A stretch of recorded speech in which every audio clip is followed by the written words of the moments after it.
Olha só, eu quero convidar você nessa noite para você abrir a sua Bíblia no Evangelho de Mateus, capítulo 5. Nós vamos ler o verso 1 e 2, que é a introdução ao Sermão do Monte. Mateus 5, verso 1 e 2, e depois nós vamos então ler mais alguns textos da Palavra de Deus. Mateus 5, verso 1 e verso 2, a palavra de Deus diz assim: Ao ver as multidões, Jesus subiu ao monte, ele se assentou e os seus discípulos se aproximaram dele, e então ele passou a ensiná-los.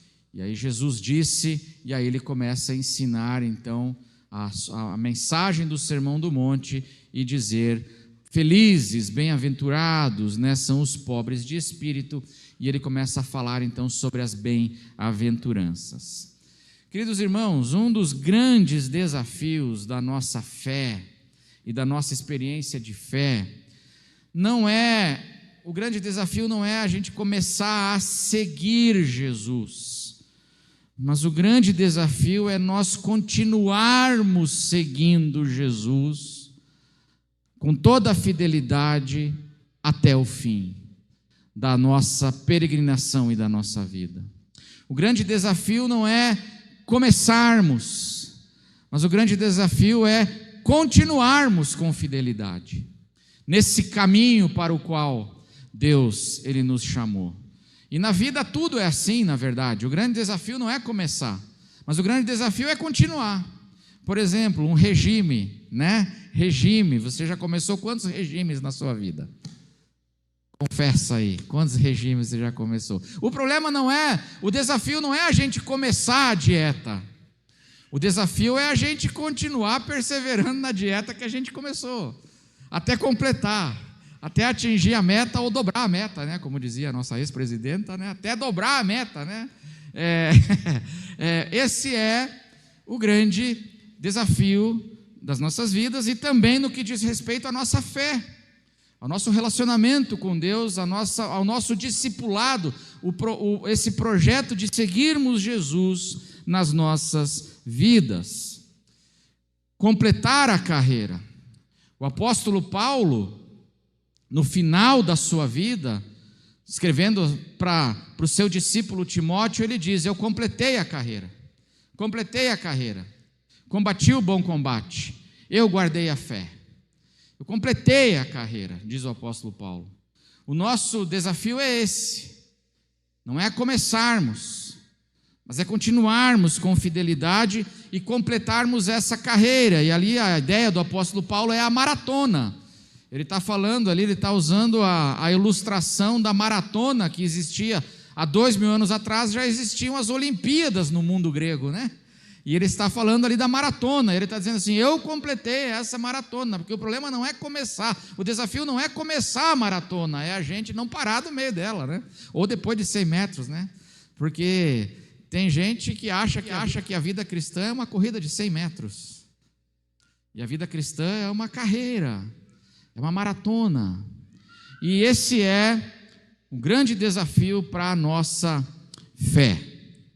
E a título de introdução ainda, eu gostaria de dizer que nós lemos aqui a introdução do Sermão do Monte em Mateus, e não há dúvidas, segundo vários estudiosos e comentaristas, que uma das intenções do apóstolo Mateus, quando ele escreveu o seu evangelho, uma das intenções era apresentar Jesus como o novo Moisés para o povo de Israel, ou como o segundo Moisés para o povo de Israel. Os teólogos, eles leem o evangelho de Mateus e veem Mateus fazendo comparações e referências a Jesus como aquele segundo Moisés, que havia uma expectativa messiânica sobre o Messias que viria para Israel, e uma das expectativas a respeito do Messias é que ele seria semelhante a Moisés. E isso nós encontramos essa palavra bíblica que gera essa expectativa messiânica no coração de Israel em Deuteronômio 18:15. Deuteronômio 18:15. Eu vou pedir para colocar aí na tela, né? E a palavra de Deus diz assim: aqui é o próprio Moisés se despedindo de Israel.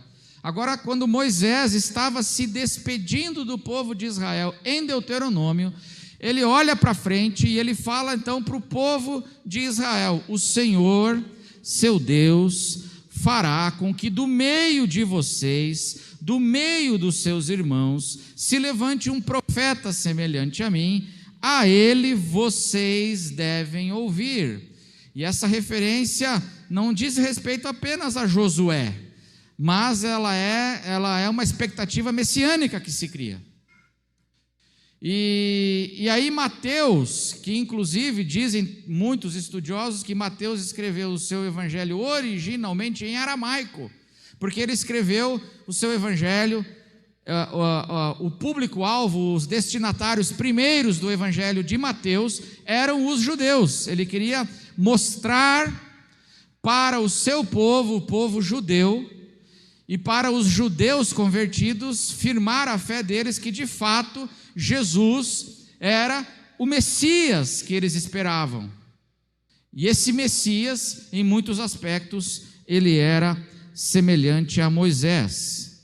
Por isso que Mateus vai fazer várias comparações, mostrando assim a similaridade entre o ministério de Jesus e o ministério de Moisés. Por exemplo, a palavra de Deus fala que Moisés, depois de 40 anos no deserto, ele esteve 40 anos no deserto antes de começar sua missão de libertação. E Mateus vai mostrar aqui que Jesus, antes de começar o seu ministério também de libertação, né, ele passa 40 dias no deserto. Moisés passa 40 anos no deserto. Jesus, ele passa 40 dias no deserto antes de começar o seu ministério. Isso é uma referência a esse, mostrando Jesus como este novo Moisés ou este segundo Moisés aguardado. Moisés, ele subiu o Monte Sinai e ele trouxe a lei de Deus. Ele sobe o Monte Sinai e lá ele recebe a lei de Deus e ele traz a lei de Deus para Israel. No texto que nós lemos aqui do Sermão do Monte, diz o quê? Diz que Jesus subiu o monte. Ele subiu o monte. E Jesus agora entrega então a sua lei, a lei do Evangelho agora para a igreja. Então esses são detalhes do Evangelho, querendo mostrar que Jesus é esse novo Moisés. Isso é muito importante, esse conceito dentro de todo o Novo Testamento, esse conceito do segundo Moisés, do novo Moisés. Por quê? Porque esse novo Moisés vai trazer uma nova aliança. O primeiro Moisés trouxe a antiga aliança. O primeiro Moisés, ele traz a velha aliança. Mas havia uma expectativa de que viria o Messias, e que ele seria semelhante a esse Moisés, e esse novo Messias, que não é apenas semelhante, mas Hebreus vai dizer que é superior, ele é o mediador do quê? Esse novo Moisés é o mediador de uma nova aliança, de um novo testamento. E nós encontramos isso no livro de Hebreus. Jesus, o Cristo, ele é o mediador de uma nova aliança. E aí tem algo dentro dessas comparações: o primeiro Moisés, o segundo Moisés, o segundo sendo superior ao primeiro. O livro de Hebreus fala que a aliança que Jesus agora inaugura, traz, ele sobe o monte, assim como Moisés subiu o monte, E com toda a autoridade agora de Deus, ele traz uma nova aliança, e Hebreus fala que é uma aliança superior à antiga, mais fundamental, eterna. A primeira aliança, baseada em sangue de bodes e ovelhas e cordeiros, não podia remir dos pecados. A primeira aliança revela o pecado, mas não redime do pecado.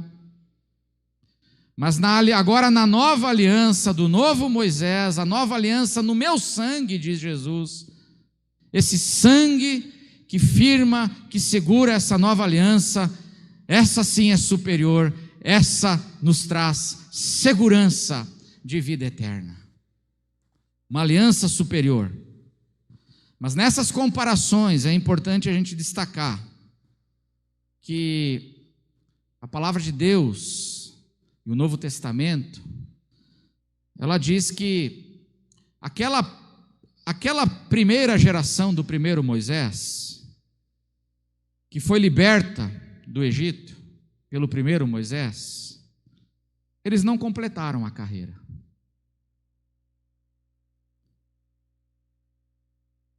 Eles não completaram a carreira.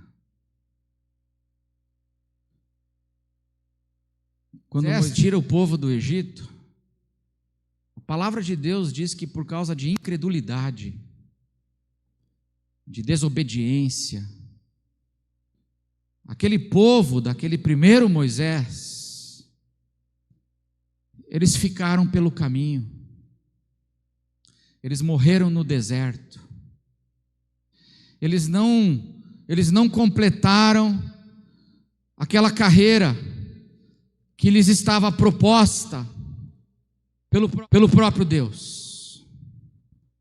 Não completaram. E por isso que eu comecei a mensagem dizendo que o grande desafio da nossa vida não é começar, mas o grande desafio é a gente continuar e completar. Seja qualquer coisa na vida, o grande desafio não é casar. O grande desafio é a gente continuar casado e bem casado. O grande desafio não é começar a dieta, o grande desafio é a gente permanecer na dieta até o fim. O grande desafio da nossa vida não é eu começar estudos, mas é eu continuar prosseguindo e prosperando na minha carreira. E na nossa vida com Deus, a palavra de Deus nos ensina isso. E aquele primeiro Moisés, e aquele primeiro Êxodo, diz que as pessoas, elas começam muito bem, não começam muito bem, mar abrindo, milagres, os maiores milagres da Bíblia revelados na palavra acontecendo diante daquele povo, mas eles não completam a carreira, eles vão desistindo no meio do caminho. E o que a palavra de Deus nos ensina é que nós agora estamos numa nova aliança, numa aliança superior, seguindo o segundo Moisés, o novo Moisés, e é isso que Mateus quer mostrar. E a pergunta que eu faço, será que com a gente também não pode acontecer a mesma coisa? A gente começa a seguir Jesus, a gente entrega a vida da gente para Jesus, a gente crê em Jesus, mas aos poucos, o desafio da gente continuar vai ficando muito complicado, e aos poucos, como aconteceu com aquele primeiro Moisés, aquela primeira geração, a gente tem que tomar cuidado. A palavra de Deus está dizendo assim, que a gente precisa tomar cuidado para que a gente não venha também agora, nós, no nosso êxodo, a desistir também. Porque esse é um desafio. O meu desafio não é começar a seguir Jesus, o meu desafio é continuar seguindo Jesus com fidelidade nessa peregrinação, nesse êxodo. Primeiro Moisés liberta o povo do Egito, o segundo Moisés liberta a gente da escravidão da morte, da escravidão do pecado. E nós estamos nessa peregrinação, e esse é um desafio para nós. E o que é curioso é que Jesus sobe o monte como Moisés subiu o Sinai, Jesus também sobe o monte, assim como Moisés, que quando sobe o Sinai entrega a lei, Jesus vem, sobe o monte, e subindo o monte como Moisés, ele entrega agora a sua lei, a lei do Evangelho, o Evangelho da salvação para a sua igreja, para o seu povo, para os seus seguidores, como aconteceu lá. E o Sermão do Monte, ele nos ensina, meus irmãos, que o grande desafio da nossa vida é a gente continuar seguindo agora Jesus, a igreja, no seu êxodo, seguindo Jesus com fidelidade. O Sermão do Monte nos ensina exatamente isso, especialmente na conclusão que Jesus faz do sermão. Mateus 7, agora pula lá para Mateus 7, que Jesus, do Mateus 5, ele começa a ensinar, agora é a lei do Evangelho, é a sua lei, né? E em Mateus 7, do verso 13 em diante, dizem os estudiosos que aqui começa a conclusão do sermão. E nessa conclusão do sermão, aqui Mateus 7, a partir do verso 13, Jesus vai revelar aqui alguns grandes desafios que podem esfriar o nosso compromisso com Jesus. Jesus é esse novo Moisés de uma aliança, de uma nova aliança, uma aliança superior. Nós agora fomos libertos por Jesus, estamos no êxodo na nossa vida, e aqui Jesus, quando ele ensina agora a sua palavra, o seu evangelho, ele revela aqui pelo menos 3 grandes desafios, irmãos, que eu e você temos que enfrentar. Desafios que podem esfriar esse nosso compromisso com Jesus. E no nosso êxodo, a gente esfriando o nosso compromisso, corremos o risco de também desistir e não perseverar até o fim. 3 grandes desafios que precisamos vencer se quisermos permanecer fiéis a Ele, à sua vontade e completarmos essa carreira até o fim. Qual é o primeiro grande desafio? O desafio da porta estreita. Muita gente tropeça na porta estreita. Muita gente dá de cara na porta, na porta estreita, não acha, não entra. Discípulos de Jesus que não querem Jesus, mas não querem entrar pela porta estreita, e não querem seguir pelo caminho estreito. Jesus diz assim para os seus discípulos, lembra que lá ele falou, estava ensinando os seus seguidores: entrem pela porta estreita, porque larga é a porta e espaçoso é o caminho que conduz para a perdição, e são muitos os que entram por ela. Estreita é a porta e apertado é o caminho que conduz para a vida, e são poucos os que o encontram. Primeiro desafio que Jesus apresenta aqui, que a gente precisa superar para que o nosso compromisso com Jesus não esfrie, como Israel lá com o primeiro Moisés, é o desafio da porta estreita. O que fala isso? Qual é o significado da porta estreita? Porta estreita, meus irmãos, fala do preço que a gente precisa pagar para seguir Jesus. A salvação é pela graça, amém? O discipulado tem um preço. O amadurecimento na nossa vida tem um preço. A fidelidade ao Evangelho tem um preço. A porta estreita nos fala sobre esse preço que a gente precisa pagar para nos mantermos fiéis a Jesus. E quando a gente fala de preço a pagar, muita gente tropeça. Porque a porta estreita, ela nos fala, a porta e esse caminho, ela nos lembra que o caminho do discipulado não é fácil. É diferente da porta larga, do caminho espaçoso. A porta é estreita, o caminho é estreito, ele muitas vezes é desconfortável. E na porta estreita eu não passo com um monte de container de bagagem, porque a porta é estreita. Para eu passar por essa porta e para eu seguir nesse caminho, eu vou ter que deixar coisas para trás. Esse é o simbolismo. Eu vou ter que deixar coisas.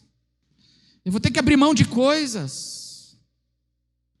Eu não vou poder continuar, não posso seguir Jesus e praticando certas coisas, valorizando certas coisas. Para seguir Jesus, eu vou ter que entrar pela porta estreita.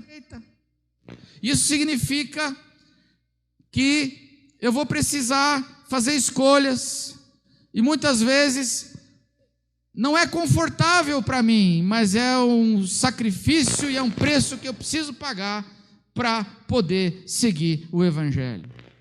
Jesus fala aqui, eu vou ter que deixar os muitos, eu vou ter que deixar a multidão. Às vezes, seguir Jesus significa que a gente vai ter que deixar o caminho da maioria. São muitos os que seguem pelo caminho largo, muitos. E eu vou ter que dizer assim, olha, vocês, eu não vou seguir com a maioria, eu sou agora um discípulo de Jesus.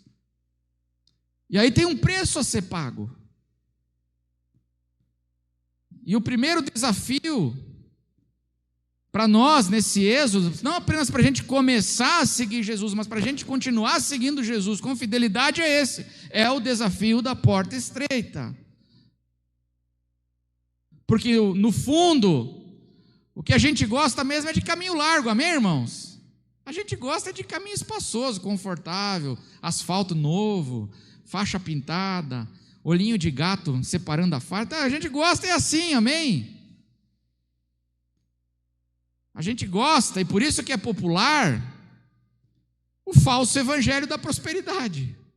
Sinto lhe dizer que a teologia da prosperidade é muito atraente, mas ela é falsa. É um falso evangelho.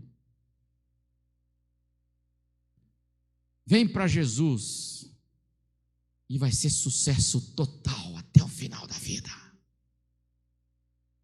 Você quer deixar de ser cauda e quer virar cabeça? Quer deixar de ser cauda e virar cabeça? Amém? Vem para Jesus. E aí Jesus fala assim, olha, no meu caminho o maior tem que ser o menor, tem que servir. Já começa a inverter a coisa toda, já começa a complicar para o lado da gente. Não que não existam muitas bênçãos no caminho do Senhor, é claro que existem muitos livramentos, milagres, o Senhor é maravilhoso. Mas o Senhor nos chama, meus irmãos, muitas e muitas vezes para uma vida de sacrifícios, onde a gente vai ter que entrar pela porta estreita, deixar coisas para trás para continuar seguindo Jesus com fidelidade. Às vezes as pessoas vão ter que deixar relacionamentos tóxicos, coisas que estão fazendo mal. Podem ser amizades que estão sendo uma âncora, que estão esculhambando com a tua vida, para seguir Jesus e para a gente continuar nesse caminho que conduz para a vida. Às vezes eu vou ter que deixar. Não sei o que às vezes aí Deus está pedindo para você deixar, mas você vai ter que trabalhar. E esse é o primeiro desafio, o desafio da porta estreita. Aí tem o segundo desafio. O segundo desafio para a gente, um segundo desafio que se a gente não supera, pode esfriar o meu compromisso com Jesus. É o desafio dos falsos profetas. O desafio dos falsos profetas. Diz aí o texto, Jesus continua em Mateus 7, do verso 15 ao 23. Mateus 7, do verso 15 ao 23. Olha o que Jesus fala agora de um segundo desafio. Cuidado com o quê? Cuidado com os falsos profetas, que se apresentam para quem? Para a igreja. Se apresentam para vocês, disfarçados de ovelhas, mas por dentro são o quê? São lobos vorazes. Preste atenção que Jesus não fala só que eles são lobos. Eles são lobos o quê? Vorazes, insaciáveis, sem pena. Você já viu lobo com fome tem pena da ovelha ou não? O que você acha lá no Discovery Channel, quando você assiste aqueles canal dos bichinhos lá?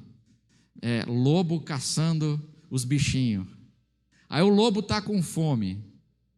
Aí o lobo fala assim, tadinha da ovelha. Não, eu estou com compaixão da ovelha. Vai ter compaixão ou não? Lobo voraz não tem compaixão. Cuidado. Eles existem? Existem. Onde é que eles estão? Estão no mundo? Onde é que eles estão? Estão no meio de nós. Estão entre nós. Cuidado, acautelai-vos. Pelos seus frutos vocês os conhecerão. Por acaso se colhem uvas de espinheiros ou figos de ervas daninhas? E aí Jesus agora compara eles a espinheiros e ervas tóxicas, ervas daninhas que intoxicam. A coisa mais leve que as ervas daninhas fazem é dar uma diarreia na gente. Essa é a mais leve, pode matar. É dali para frente, pode destruir a vida. Espinheiro é legal abraçar espinheiro, né, irmãos? É uma bênção, né? Coisa boa. Você ficar todo emaranhado num espinheiro. Jesus está comparando eles a isso. Assim, toda árvore boa produz frutos bons, porém a árvore má produz frutos maus. A árvore boa não pode produzir frutos maus, e a árvore má não pode produzir frutos bons. Toda árvore que não produz bom fruto é cortada e jogada no fogo. Assim, pois, pelos seus frutos vocês os conhecerão. Vocês vão conhecer se é lobo ou se é ovelha, se é espinheiro ou se é um pé de maçã. Vocês vão saber pelo fruto. Verso 21. Olha que coisa séria isso aqui. E como a gente não ouve, dentro das nossas igrejas nós não ouvimos isso. Nem todo o que me diz Senhor, Senhor entrará no reino dos céus, mas aquele que faz a vontade do meu Pai que está nos céus. O lobo, o espinheiro chamam Jesus de Senhor ou não? O lobo chama Jesus de Senhor e 2 vezes, ele é piedoso. O lobo tem uma cara de piedoso, é um lobo. Senhor, Senhor. Muitos naquele dia vão me dizer, Senhor, Senhor, nós profetizamos em seu nome. Eles falam em nome de Jesus, o lobo ou não? O lobo fala, ele fala uma frase e no final ela fala assim, em nome de Jesus. Aí as ovelhas falam, falou o nome de Jesus, deve ser de Jesus, né? Calma, irmão, calma. Olha o fruto. Não é porque fala o nome de Jesus que é de Jesus. Ou fala em nome de Jesus que é de Jesus. Profetizamos em seu nome e em seu nome não expulsamos demônios, sai em nome de Jesus. Ou como o pessoal gosta assim, está amarrado em nome de Jesus. É tudo em nome de Jesus. Olha que interessante. Em seu nome não expulsamos demônios, em seu nome não fizemos muitos milagres. Veja como o nome de Jesus está na boca do lobo. Fala de Jesus o tempo inteiro, mas é lobo. Vamos ler juntos o verso 23? Vamos ler juntos? Então...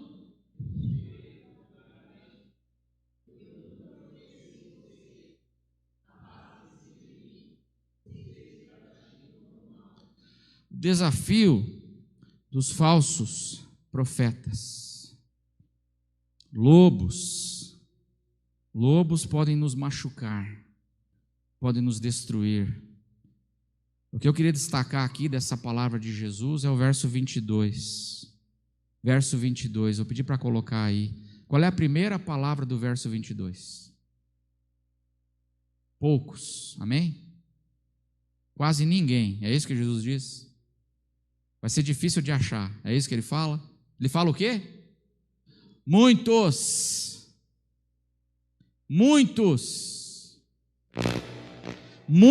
que falam em nome de Jesus, mas Jesus não conhece.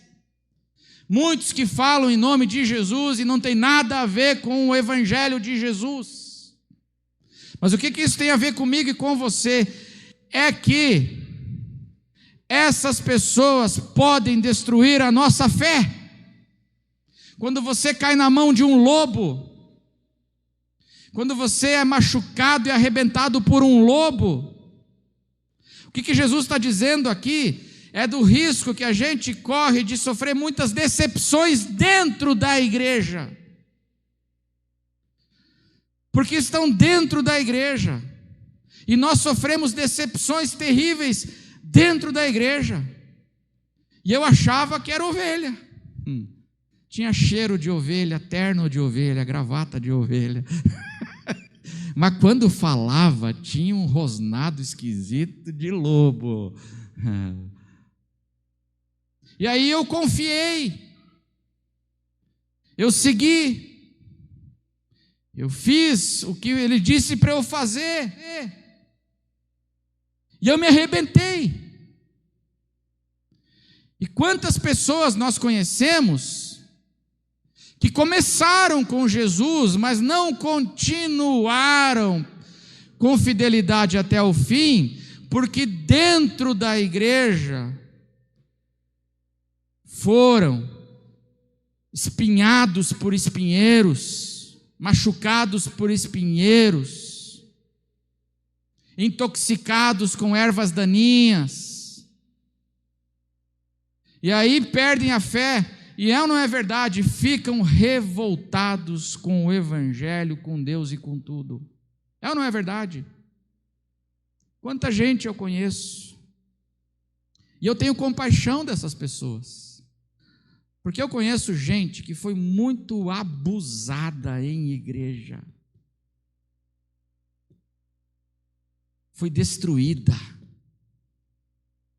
com palavras em nome de Jesus, que não eram de Jesus, palavras tóxicas, e as pessoas seguiram e trouxeram grandes dores e destruição para as suas vidas.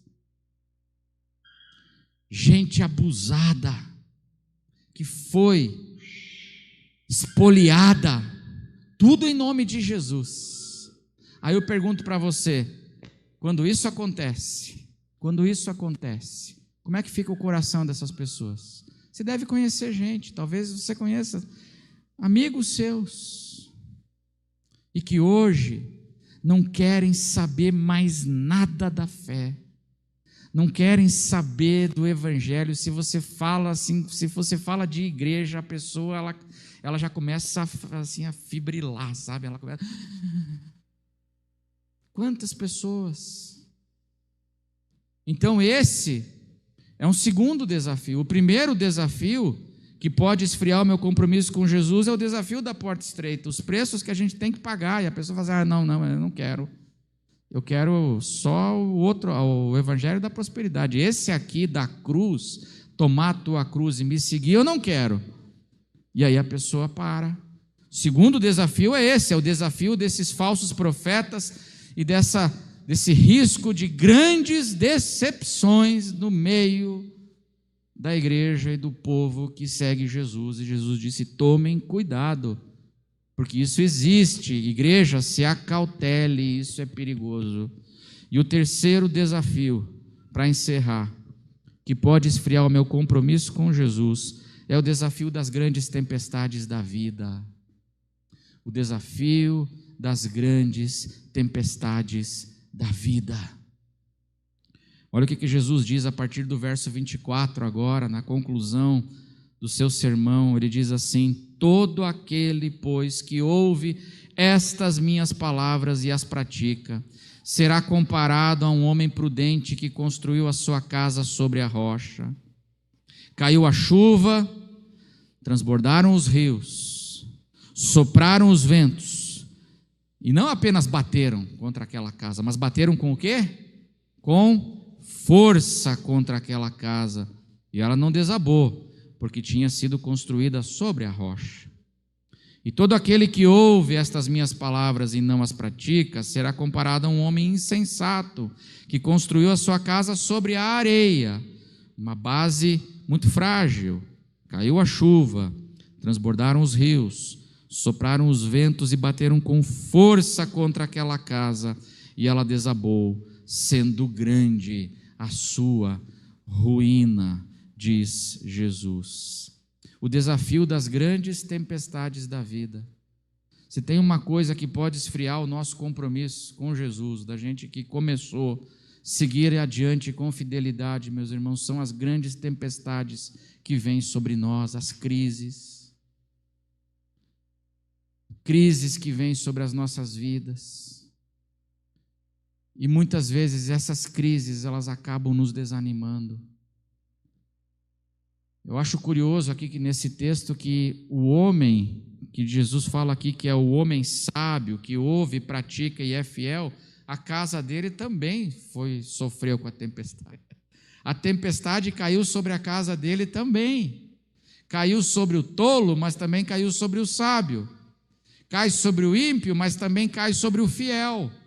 A diferença é que o fiel, uma vez construído sobre a rocha, firme na rocha, a casa resiste ao mau tempo. Mas o mau tempo vem. E eu pergunto para você, tempos de crise é fácil, irmão, da gente lidar?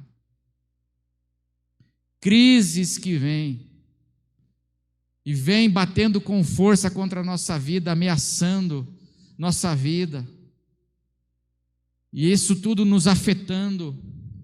A casa está ali em pé, mas está chacoalhando, está lá as janelas, tem até umas infiltrações, assim, você fala, ai meu Deus, e o medo, a ansiedade, no meio desses desafios imensos, que às vezes eu e você temos que passar, nós passamos na vida, isso pode se transformar, essas grandes tempestades podem se transformar também num elemento que acaba esfriando esse nosso compromisso de seguir Jesus com fidelidade até o fim.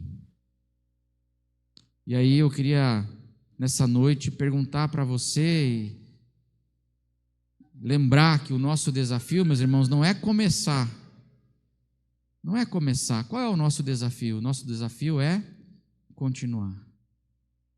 E existem muitos obstáculos que a gente precisa superar na nossa vida com Deus para a gente continuar. Deus nos dá a graça para nós seguirmos em frente, amém? Mas nós temos que tomar a decisão de perseverar. Aquele que perseverar até o fim, esse será salvo, diz Jesus. Nós começamos a seguir esse segundo Moisés, que é muito superior, numa nova aliança que é muito superior. E eu espero, eu não sei quais são os desafios que você enfrenta na sua vida hoje. Pode ser uma enfermidade, a tua tempestade pode ser uma enfermidade, ou pode ser a decepção que você teve com pessoas que se dizem de Cristo, ovelhas, decepção tremenda. Ou talvez você esteja aí fraquejando porque você sabe que você tem que pagar um preço, você tem que abrir mão de coisas para continuar fiel a Jesus. Não é fácil, mas em nome de Jesus eu quero convidar você, tome a decisão, meu irmão, de entrar pela porta estreita. Tome a decisão de se cuidar, de se acautelar dos falsos mestres. E firme hoje, mais uma vez, firma a tua casa sobre a rocha.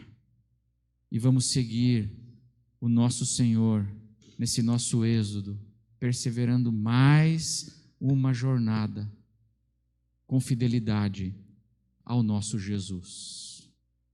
Persevere, o Senhor está conosco. Deus nunca abandonou o povo de Israel no seu êxodo. O Senhor vai te dar o maná, amém? O Senhor vai te dar o maná de cada dia. O Senhor vai dar as condições, mas da minha parte o Senhor quer ver essa decisão de eu me firmar sobre a rocha e seguir a Jesus com fidelidade. Porque o grande desafio não é começar, o grande desafio é a gente continuar até o fim. Amém? Vamos orar? Quero chamar os jovens que vão nos ministrar o último louvor. Vamos ficar em pé? Perguntar, tem alguma tempestade na tua vida hoje? Se tem alguma coisa que você enxerga que é uma grande tempestade, firme-se no Senhor nessa noite. Coloque o teu coração aí, fecha os teus olhos, abre o teu coração para o Senhor. Nosso Deus e nosso Pai, nós reconhecemos, Jesus, que sem o Senhor nós não podemos permanecer fiéis, Senhor, ao teu chamado para as nossas vidas. Nós precisamos de Ti. Nós precisamos de Ti. Senhor, assim como nós começamos, que agora nós possamos, Senhor, continuar com perseverança, continuar com fidelidade, Senhor, continuar com a alegria renovada nos nossos corações, apesar de todas essas barreiras que às vezes se colocam diante de nós. Abençoa a tua igreja, abençoa cada irmão e cada amigo que entrou nesse lugar. O Senhor conhece as tempestades que às vezes vêm sobre a vida de cada um, mas que no meio, Senhor, de tempestades, que no meio de decepções, que no meio, Senhor, de decisões que nós precisamos tomar, de coisas que nós precisamos deixar, que no meio disso tudo, nós possamos continuar seguindo ao Senhor com fidelidade, porque a fidelidade do Senhor sobre nós já é certa. Que a nossa decisão de permanecermos fiéis ao Senhor se renove também nessa noite. Firma, Senhor, a tua igreja sobre a rocha hoje. Firma, Senhor, as nossas casas. Firma o nosso coração, Senhor, sobre a rocha. E que mais uma vez possamos sair daqui hoje movidos pelo Teu Espírito, fortalecidos pelo Teu Espírito, enfrentando os desafios, sem retrocedermos, Senhor, mas seguirmos em frente desse modo que agrada ao Senhor. Abençoa a Tua igreja, dá força, graça e paz para o Teu povo. Dá direção para aqueles que precisam de direção. Traz discernimento para aqueles que precisam tomar decisões. Traz, Senhor, força para aqueles que precisam, às vezes, deixar a maioria e para seguir a Ti. E firma, Senhor, firma a Tua igreja, firma o Teu povo sobre a Tua rocha. E que a graça do Senhor Jesus, que o amor de Deus o Pai, e que a comunhão do Espírito Santo esteja sobre cada um de vós, desde agora e para sempre, em nome de Jesus. Amém. Amém.